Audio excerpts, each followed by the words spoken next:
সম্মানিত উপস্থিতি, আসসালামু আলাইকুম। আর দুনিয়া মাজরাতুল আখিরা, দুনিয়াটা হচ্ছে পরকালের শস্য ক্ষেত্র। এই দুনিয়াতে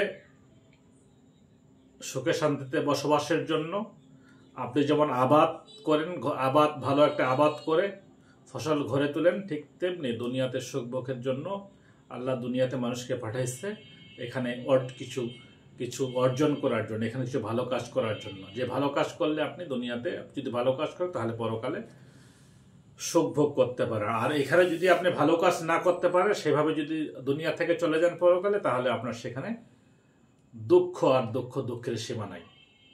তাই দুনিয়াতে আল্লাহ মানুষকে পাঠাইছে ইবাদতের জন্য। মা খালাকতুল জিন্না ওয়াল ইনসা ইল্লা লিয়াবুদুন। আল্লাহ মানুষ এবং জিন জাতিকে সৃষ্টি করেছেন তার ইবাদতের জন্য। ইবাদত করে ভালো কাজ করে তাহলে আপনি দুনিয়া থেকে যদি যেতে পারেন তাহলে পরকালে সুখ ভোগ করতে পারেন।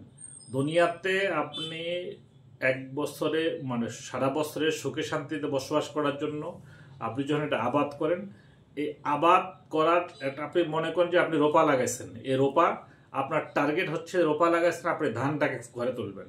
আপনার টার্গেট একটা, যে আপনার টার্গেটটা হচ্ছে যে আপনি রোপা লাগাইছি, এই রোপার সর্বশেষ যে এখানে ধান হবে, এই ধানটাকে আমি ঘরে তুলব। তো রোপা লাগাতে গিয়ে কি করতে হয়? প্রথমে জমিটাকে 1 চাষ দিলেন, হচ্ছে না। 2 চাষ দিলেন, হচ্ছে না। 3 চাষ দিলেন, তারপরে এখানে সমস্ত আগাছাগুলোকে আপনি দূর করলেন, আগাছা বেছে আগাছা দূর করলেন। 4 চাষ দিলেন, তারপর আপনি সেখানে রোপা লাগালেন। এই রোপা লাগানোর পর রোপা যখন একটু বড় হচ্ছে, তখন তারপরে দেখা গেল সেখানে অনেক আগাছা থেকে গেছে। আপনি এত আগাছা, এত কষ্ট করে সমস্ত আগাছা বেছে ঠিক করলেন, তারপরে সেখানে কিছু আগাছা থেকেই যায়, এই আগাছা দূর করার পর যখন আপনার রোপা লেগে গেল, রোপা বড় হচ্ছে, তারপরে দেখতেছেন সেখানে কিছু আগাছা। তখন আপনি সেখানে সার কীটনাশক দিলেন, তারপরে দেখা যাচ্ছে আগাছা থেকে যাচ্ছে।